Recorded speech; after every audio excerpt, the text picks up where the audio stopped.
Stretnutie obcí a miest so spoločným názvom Březová Brezová sa počas posledného júlového víkendu konalo už po 32. krát.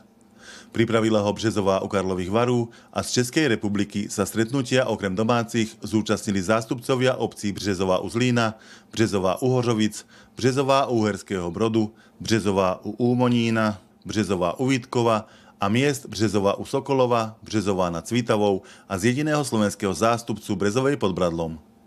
V sobotu ráno 26. júla všetkých privítal starosta domácej Březovej Martin Gruber. Postupne pozdravili účastníkov stretnutia predstavitelia ostatných miest a obcí. Za Brezovú pod Bradlom sa prihovorila poslankyňa mestského zastupiteľstva Eva Ušiaková. Potom sa už rozbehli súťaže vo futbale, v hasičskom športe, v nohejbale, volejbale a šípkach. Pre starostov a zástupcov miest a obcí pripravili tiež rôzne súťaže. Brezová pod Bradlom mala zastúpenie vo futbale, šípkach a volejbale. Hasičských súťaží sa už zástupcovia našej Brezovej niekoľko rokov nezúčastňujú a na nohejbal sa asi nenašli ešte odvážlivci. Futbalové družstvo Brezovej pod Bradlom skončilo na 8. mieste, volejbalový tím pod vedením Zuzky Jakešovej obsadil 4. miesto a najviac sa darilo šípkarom, ktorí si odniesli pohár za 2. miesto. Zdravím fanúšikov našich šípek. Boli sme na turnaji, kde bola stretávka miest a obcí s názvom Brezová.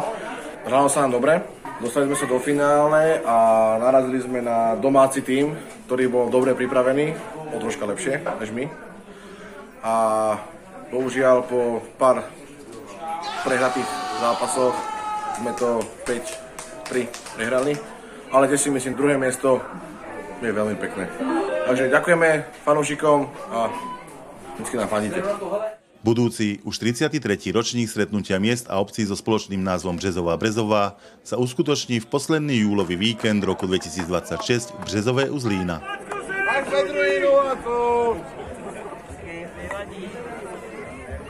A tak sme druhý, no a co?